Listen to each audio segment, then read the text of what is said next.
Kristy fiainantsika isan'andro. Kristy fiainantsika isan'andro. O Jesosy, izao avy mba ananany fiainana sady ananany be dia be. Jaonina toko 20 andininy 20 tapany by. Site web kristyfiainantsika.com. Finaritra daholo.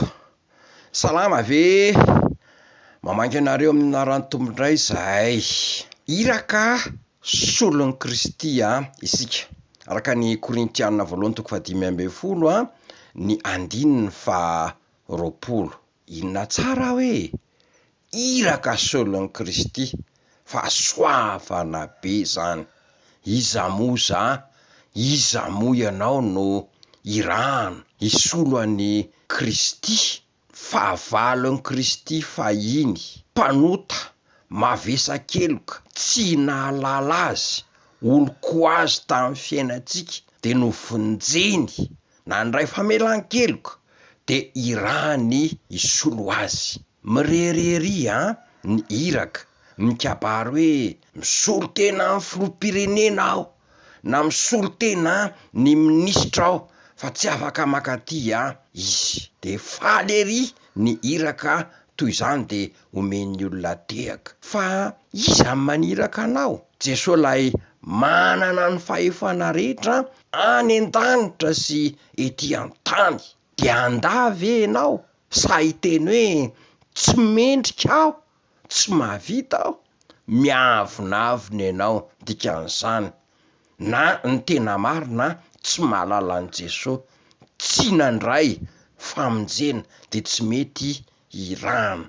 Fa zany hoe iraka solon'ny Kristy zany voninahitra tsobika zany, aza atao ampatambary, manamboninahitra ianao.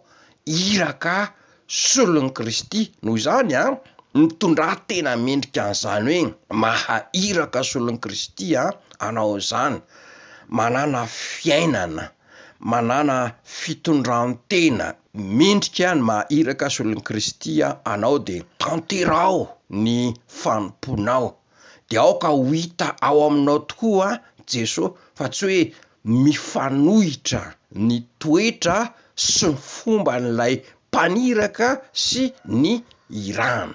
Fa rehefa mahita anao ny olona de tahaka ny hoe mahita an'i Kristy. Zany anie le izy de mahereza mahefabe amin'ny asan'ny tompo. Vavaka isika. Misaotra anao zay Jesosy fa nitokisanao mba ho iraka isolo anao. Amen.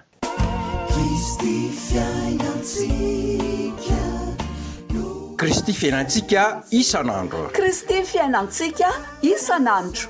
O Jesosy, izao avy mba ananany fiainana sady ananany be dia be. Jaonina toko 20 andininy 20 tapany by. Site web kristyfiainantsika.com.